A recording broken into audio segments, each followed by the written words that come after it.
নমস্কার বন্ধুরা, welcome back to my channel Champa রান্নাঘর।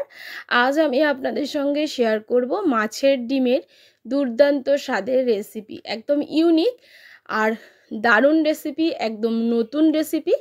তাহলে চলুন বন্ধুরা দেখে নিই আমার আজকের এই মাছের ডিমের রেসিপি। এই রকম যদি ভাবে মাছের ডিমটা বানানো যায় তাহলে কিন্তু কোনো রকম মাছ মাংস লাগে না।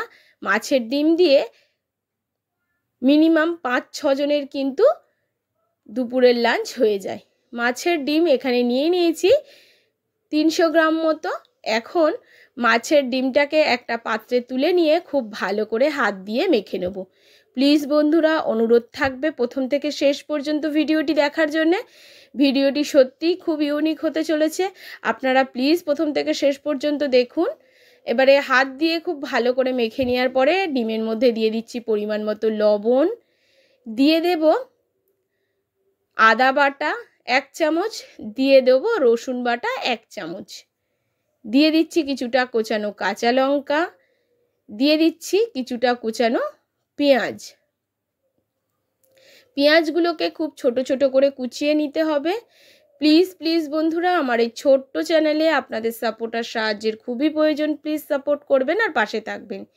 এবারে দিয়ে দিচ্ছি পরিমাণ মতো হলুদ গুঁড়ো, দিয়ে দিচ্ছি পরিমাণ মতো লঙ্কার গুঁড়ো। এখানে কিন্তু কাশ্মীরি লঙ্কার গুঁড়োটা ব্যবহার করিনি, ঝাল লঙ্কার গুঁড়ো ব্যবহার করেছি।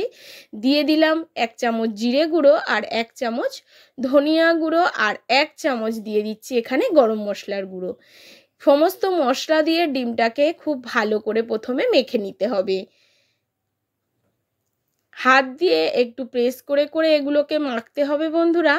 এর মধ্যে এখনও গ্রাইন্ডিংয়ের জন্য আমি কোনো রকম কিছুই ব্যবহার করিনি। খুব ভালো করে মশলাটা মেখে নেওয়ার পর এর মধ্যে দিয়ে দিচ্ছি ১ চামচ বেসন।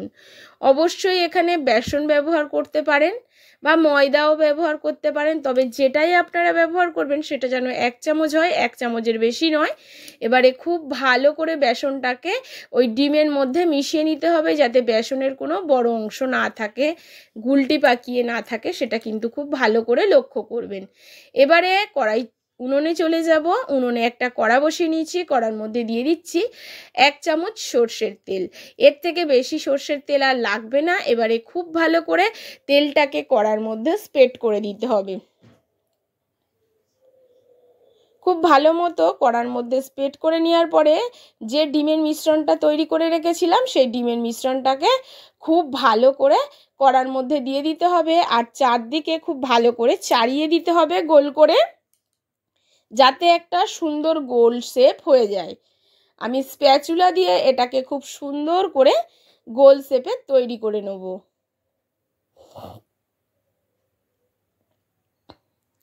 চারিদিকে এটাকে খুব ভালো করে চাড়িয়ে দিয়ে একটা গোল শেপের আমি তৈরি করে নিচ্ছি। এই সময় গ্যাসের ফ্লেমটাকে সিমে রাখতে হবে, কোনো রকম মিডিয়াম বা হাই ফ্লেমে করতে পারবেন না। যদি আপনি হাই ফ্লেম বা মিডিয়াম ফ্লেম করে সেক্ষেত্রে কিন্তু আপনার এই ডিমের মিশ্রণটি পুড়ে যেতে পারে। প্লিজ প্লিজ বন্ধুরা, আমার এই চ্যানেলে আপনাদের সাপোর্টের খুবই প্রয়োজন। প্লিজ বন্ধুরা সাপোর্ট করবেন, আর ভিডিওটি যদি ভালো লেগে থাকে অবশ্যই অবশ্যই করে সাবস্ক্রাইব করে আমার পাশে থেকে যাবেন। আর এই পর্যন্ত দেখেছেন অথচ লাইক দেননি, প্লিজ একটা লাইক দিয়ে দেবেন। আর দেখুন খুব ভালো করে চাড়িয়ে নেওয়ার পরে এবারে কিন্তু এটাকে আমি ঢাকা চাপা দিয়ে রেখে দেব। আমি ঠিক যেভাবে করছি আপনারাও ঠিক সেইভাবে এটাকে করে নেবেন, তাহলে আমার থেকেও আপনারা কিন্তু খুব সুন্দর বানাতে পারবেন। ঢাকা দিয়ে রেখে দিচ্ছি আমি 5 মিনিট মতো। তার মধ্যে আমি 3 মিনিট পর একবার তুলে দেখে নিচ্ছি তলাটা পুড়ে গেল কি না। তো 3 মিনিটের মতো করার পরে একটু দেখে নিলাম, এখনও কিন্তু এটা এখনও হবে, ওপরটা কিন্তু বেশ নরম আছে। আবারও 2 মিনিট পরে ঢাকাটা খুলে নেব, আর দেখুন উপরটা একদম শুকিয়ে গেছে, তার মানে তলাটা কিন্তু হয়ে গেছে। এবারে একটা স্প্যাচুলার সাহায্যে খুব আস্তে করে এটাকে উল্টে দেবো। আপনারা একটা প্লেটের সাহায্যেও করতে পারেন, তবে আমি এইভাবে করেছিলাম, আমার কিন্তু খুব সুন্দর এটা উল্টে গেছিলো, দেখতেই পেলেন। আবারও এটাকে আমি 5 মিনিট মতো ঢাকা দিয়ে রেখে দেবো। এবারে 5 মিনিট পর ঢাকাটা খুলে নেব। এবারে ওপারটা উল্টে দেখে নেব, বেশ কিন্তু শক্ত হয়ে গেছে।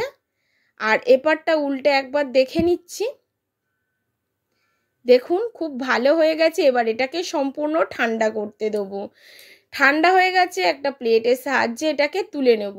যেহেতু প্লেটটা ছোট মনে হচ্ছে সেজন্য এটাকে একটা থালার মধ্যে নিয়ে নিচ্ছি।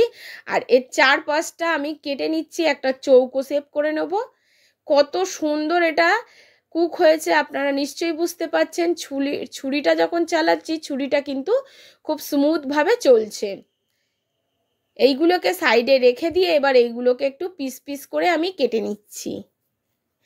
আপনারা আপনাদের পছন্দ মতো এগুলোকে চৌকো শেপেও করতে পারেন, তবে আমি ঠিক এই রকমভাবে শেপ করে এগুলোকে কেটেছি, এতে দেখতেও সুন্দর লাগে। সেই জন্যে এবারে এটাকে মধ্যিখান থেকে কেটে নেব। আর দেখুন এটা কিন্তু বেশ দেখতে সুন্দরও হয়েছিল, আর খেতেও কিন্তু বন্ধুরা বেশ সুন্দর ছিল। গরম গরম ভাতের সাথে বেশ জমে গেছিল। এবারে এই ডিমগুলোকে সরিয়ে রেখে চলে যাব একটা গ্রেভি বানানোর জন্য। এগুলোকেও একটু কেটে নিচ্ছি। যেগুলো চার সাইড দিয়ে কেটেছিলাম সেগুলোকেও কেটে নিলাম।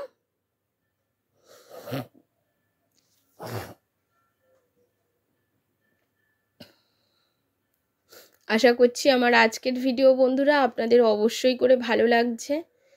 প্লিজ প্লিজ আপনারা কমেন্ট করে জানাবেন যে আমার ভিডিও আপনাদের কেমন লাগে।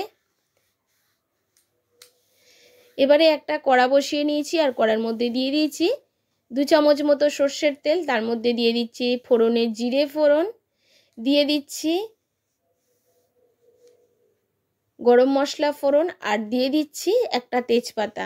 দারচিনি লবঙ্গ এলাচ ফোড়নে দিয়ে দিয়েছি, একটা তেজপাতা দিয়ে দিয়েছি। এবার এই তেলের মধ্যে দিয়ে দিচ্ছি গোটা পেঁয়াজ কুচি। পেঁয়াজটাই কিন্তু খুবই ঝিরিঝিরি করে কেটে নিতে হবে। পেঁয়াজটাকে একটু নাড়াচাড়া করে নেব তেলের মধ্যে। হালকা লালচে করে পেঁয়াজগুলোকে ভেজে নিতে হবে। দিয়ে দিচ্ছি পরিমাণ মতো লবণ। লবণটা দেওয়ার কারণে কিন্তু পেঁয়াজটা খুব তাড়াতাড়ি নরম হয়ে যাবে। এবারে কিছু গুঁড়ো মশলা নিয়ে নিয়েছি। গোটা জিরের গুঁড়ো, ধনিয়ার গুঁড়ো, হলুদ গুঁড়ো, কাশ্মীরি লঙ্কার গুঁড়ো, ঝাল লঙ্কার গুঁড়ো, আর নিয়ে নিয়েছি একটু ভাজা মশলা। এইগুলোকে আগে জল দিয়ে একটু ভিজিয়ে রাখতে হবে। ভাজা মশলার মধ্যে গোটা জিরে, গোটা ধনে, গোটা মৌরি, গোটা গরম মশলা ভেজে নিয়েছি, সেই মশলাটাই এখানে ব্যবহার করব। এবারে দিয়ে দিচ্ছি এখানে কিছুটা টমেটো কুচি। এখন দিয়ে দেব 1 চামচ আদা বাটা আর 1 চামচ রসুন বাটা। এবারে এটাকেও খুব ভালো করে পেঁয়াজের সঙ্গে কষিয়ে নিতে হবে বন্ধুরা।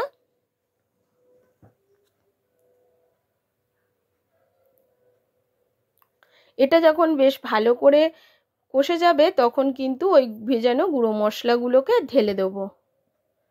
ঢেলে দেওয়ার পরে আবারও একটু এই মশলাগুলোকে দিয়ে কষিয়ে নেব।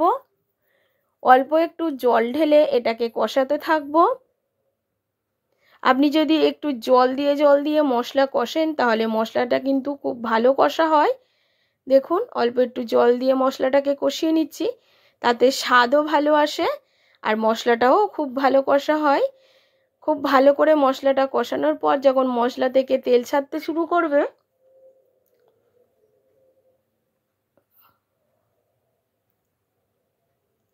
তখন আমি এর মধ্যে ওই কেটে রাখা ডিমগুলোকে দিয়ে আবারও একটু কষিয়ে নেব। তবে এটা খুবই আলতোভাবে কষাতে হবে, কোনো রকমভাবে ডিমগুলো ভেঙে না যায় সেদিকে লক্ষ্য রাখতে হবে। দেখুন খুব ভালো করে কষানো আমার হয়ে গেছে। এখন কিছুটা জল আমি এর মধ্যে দিয়ে দিচ্ছি।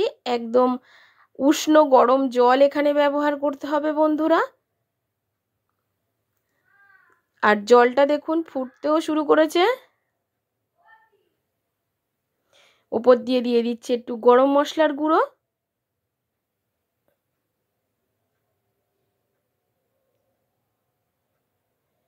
উপর দিয়ে এবারে দিয়ে দিচ্ছি একটু ধনেপাতা। এখন আমার মাছের ডিমের কারিটা একদমই রেডি হয়ে গেছে। এবারে গ্যাসের ফ্লেমটাকে অফ করে দেবো।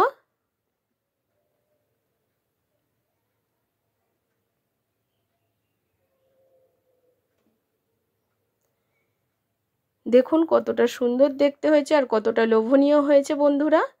এবার একটা পাত্রে ঢেলে দেখাবো। আশা করছি আমার আজকের ভিডিও আপনাদের ভালো লেগেছে। যদি ভালো লাগে অবশ্যই লাইক করবেন, শেয়ার করবে আর কমেন্ট করে জানাতে ভুলবেন না বন্ধুরা আপনারা কোথা থেকে আমার ভিডিওটি দেখছেন।